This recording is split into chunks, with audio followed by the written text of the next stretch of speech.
ఇప్పుడే పుట్టిన పసిపాపలా ఉంది. ఇలా రోడ్డు మీద వదిలేసి వెళ్ళిపోవడానికి వాళ్ళకి అసలు మనసు ఎలా వచ్చింది? ఆడపిల్ల కదమ్మా, అందుకే వదిలేసుంటారు.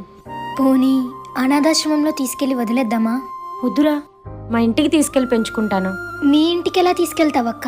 తల్లిని కాబోతున్నానని ఆనందపడే లోపే కడుపులో ఉన్న బిడ్డ ఆడబిడ్డని తెలిసి అబార్షన్ చేయించేశారు మీ బావ.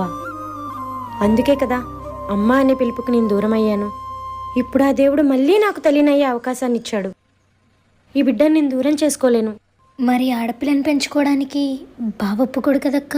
ఒప్పుకోకపోతే నా భర్తకి భార్యగా కాకుండా ఈ బిడ్డకి తల్లిగా బ్రతుకుతాను.